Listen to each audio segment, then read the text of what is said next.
I decided I was going to go see the movie that everyone is talking about, Deadpool and Wolverine. Now, who's seen this movie? Apparently, everyone on Earth has seen it. It is making piles of money. Piles of money. I think it just hit $500 million at the box office in like 4 days.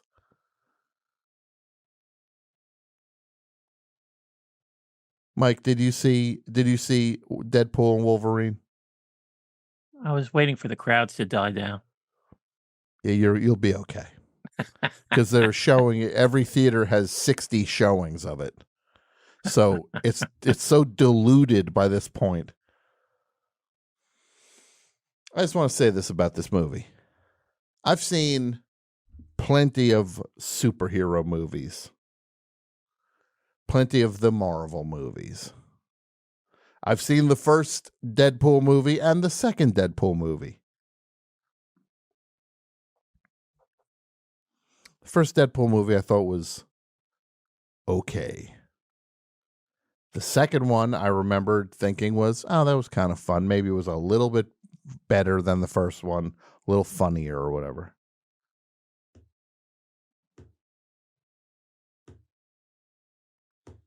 This frickin' movie, man. This was bad. This was like bad by Deadpool standards. I would say this movie, Deadpool and Wolverine, makes the first Deadpool movie seem like Gene Deedlebaum of 15 Greenwich Street. One of the all-time great movies. People who know cinema like me. Jeannie Deedlebaum. It's the movie where she makes cold cuts, the sandwiches all day and then chops someone's head off. In the end. It's bad by Deadpool standards. Is my co-host from Mike versus Marvel in the building? He don't work here no more, Mike. Oh, he's gone. We do have a new guy named Zippy who is holding it down. But your former Mike Meets Marvel movie is gone. This movie is like, because the whole appeal of Deadpool is less like, oh, he don't give 0 F's given with Deadpool. You know what I mean? But the thing with this movie is, the first one kind of has he'll break the fourth wall, and he'll like talk right to the audience and be just like, "Hey, you're in the movie theater. You get enough Junior Mints or whatever he said in the first one, you know, like, hey buddy, in the front row, you might want to go easy on that popcorn. It's pretty oily." You're like, that's how the first one was. Second movie had a little bit more of that. Oh, we didn't have the rights to this in the X-Men, but they like, there was a line with it where it didn't go past. They still were like movies. This one ain't even a movie. It is basically an issue of Mad Magazine. You ever read when Mad Magazine would do their movie parody? Like they would do those. That's what this is. It's like a crass. It's like a dirty Mad Magazine.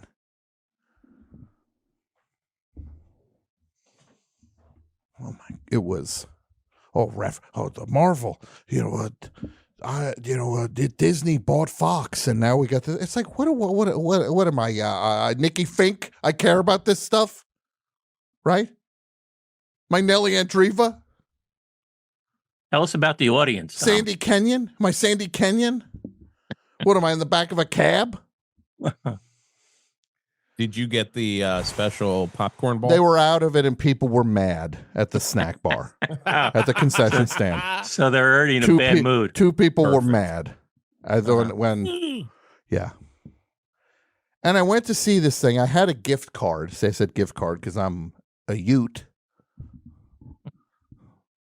Not like these fossils who say gift certificate. I go up to the thing, and I take out my gift card, my AMC gift card that I got. And I'm like, well, at least I'll see this movie for free. And then I'm like, the guy's like, yeah, this isn't an AMC. I'm like, what? It's not? I thought every theater was an AMC. I look regal. So then they say I got a half hour before the movie starts. Before the actual movie starts. So I ain't had dinner yet. I hoof it over to Panda Express, which is for people who are connoisseurs. This place puts the sewer in connoisseur. If you've ever wondered what it would be like if Dunkin' Donuts opened up a Chinese restaurant, this is what it would be like.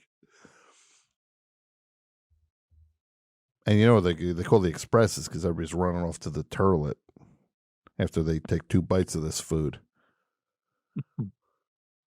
See, now I sound like I'm in Deadpool talking about bathroom stuff. Deadpool rubbed off on me. So I go to Panda Express. I get the 2 items thing. Very healthy options there. They have one thing that's either been sitting in a steamer tray thing for 4 hours. Like the vegetables, they have like the super greens, and you look and it's like, these ain't so super anymore. And they ain't so green anymore either. So I get like the shrimp and the fake chicken and the thing. And then the woman there just goes, she goes, you like the stuff without meat? I'm like, yeah. She goes, do you want to try the eggplant and tofu? I'm like, she's like, we're kind of wrapping up. So she gives me a carton of it, like a small carton. And I says to myself, I'm sneaking this into the theater. I just had to buy a ticket for this dud of a movie, this movie that I'm already vaguely dreading. I don't even know why I'm at the theater now. You know those times when you're having like a really rough time and then you're like not sure what to do with yourself? You're like, well, I guess I'll go see Deadpool and Wolverine. Like logic is not a factor right now, but you kind of just go where you go with it just to like get through a day. So I ate some of the food in I ate my normal food in the Panda Express. And then I take the carton and my soda. Somebody in the chat saying I should have hit Del Taco or In-N-Out. I had parked already. I didn't want to get out of the car. The Panda Express was right next to the movie theater. Not going to get back in. Car drive around town. So I'm like, how am I going to sneak this soda into this theater?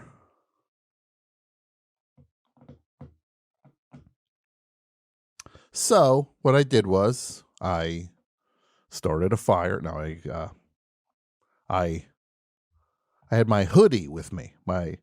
Everybody knows my famous Adidas hoodie.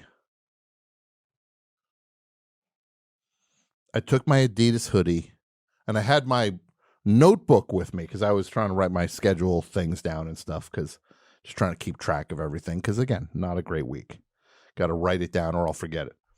So I wrap the soda in my hoodie and hold eating stinky Panda Express in a theater. Yeesh. First of all, it was a tiny carton of it. Second of all, it was not stinky Panda Express. thirdly, the dregs in this theater, trust me, would have taken a whole lot to offend that crew.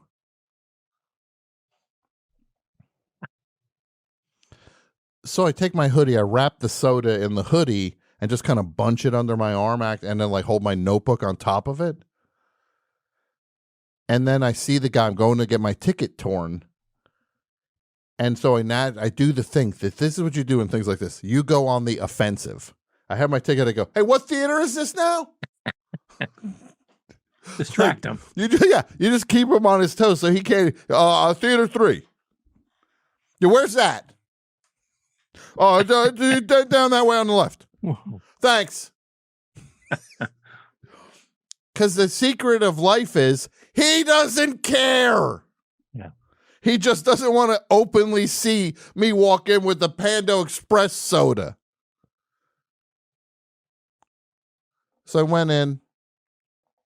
I take my seat.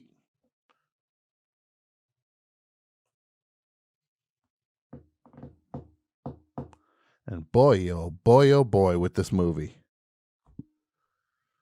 It is a bad one. This guy, Ryan Reynolds, apparently, look, the Deadpool thing, he started off and he's like, hey, what if I do Deadpool? He filmed like a thing, like a sample thing to show what it would be like, and then they got him in. I give him all the credit in the world for that. More power to you. You took the bull by the horns. You did a proof of concept, showed everybody what it would be like, and you won.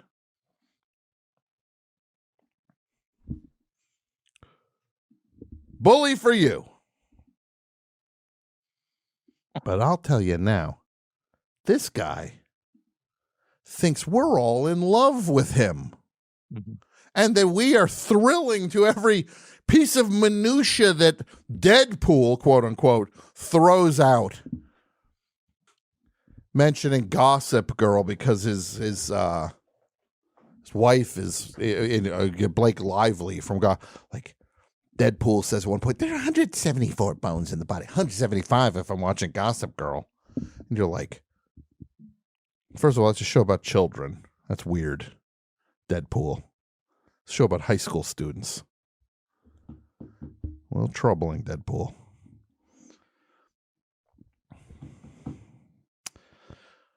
And then, like, there's Joe. Someone says something about being from Canada. We're supposed to. Oh, that's right. Ryan Reynolds is from Canada. Why do I care? Everything's woven through these references. Oh, he mentions other Ryan Reynolds movies. What? Wait, is this guy actually like a superstar? It's a lot of commercials. No, this guy he seems like a nice guy. He seems like a nice guy. I can't fault him. Nice enough sort, by all impressions. Good for you, fella. But holy moly, was Deadpool talking about everything that Ryan Reynolds ever did, as if this is just common knowledge that we all can't get enough Ryan Reynolds. And he comes at the opening thing. He's doing a thing where he's killing people and he's dancing. And I'm like, I might leave. I just remember 5 minutes in, I'm just like, should I leave? Because I can already tell where we're going. So then this starts, and then they bring the Wolverine, who's played by Hugh Jackman. And they got this Hugh Jackman, and he's, first of all, his name is very befitting because he is huge now. He's jacked, man. He's a huge jacked man. It's actually the greatest. Nobody's had a more appropriate name. He's a huge.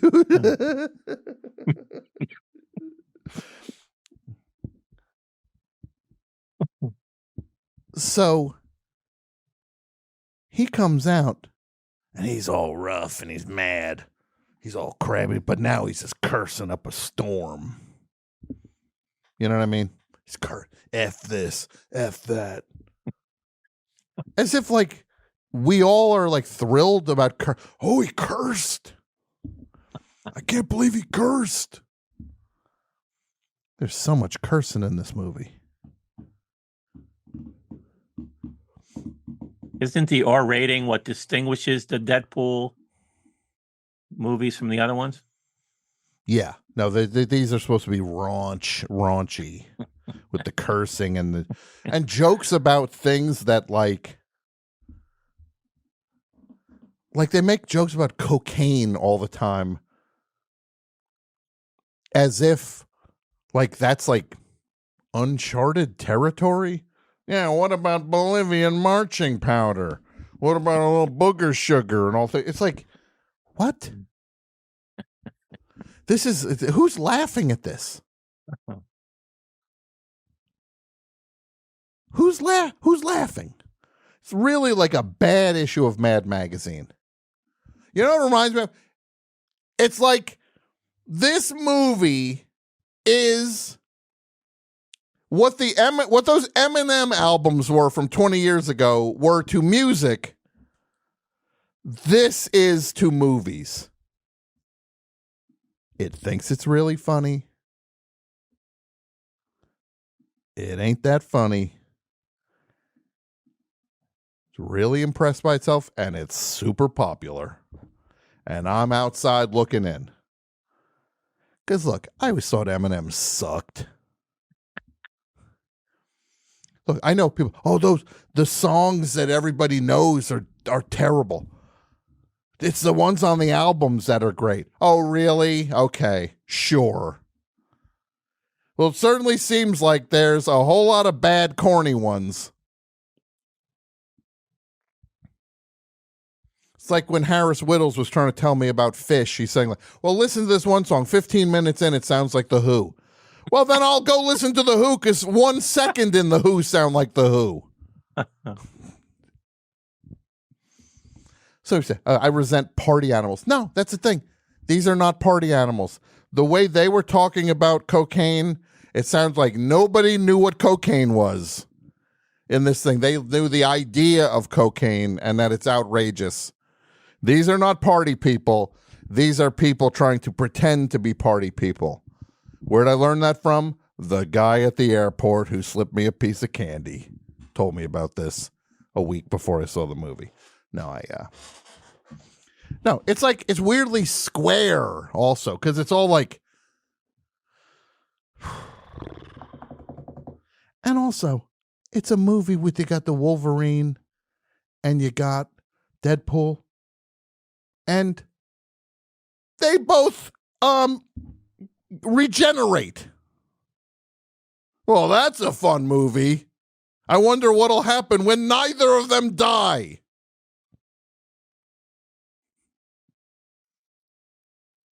And then it's like, even the moments when you think it's going to be like, all right, here comes a fight. Wolverine's going to fight Deadpool.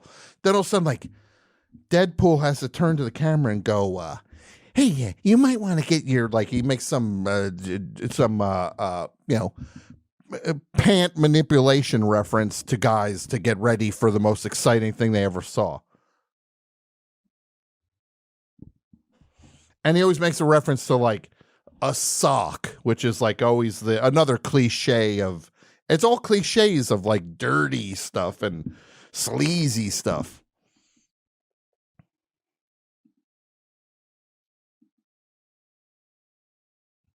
I don't get it. This theater, and the other thing I'll say, this theater was very crowded and it was silent. Ain't nobody laughing. This is a Monday night. The theater had a good crowd for a Monday night, especially for a movie that like is running every 30 minutes at this theater. A tumbleweed could have rolled through. People were not laughing at good old Deadpool.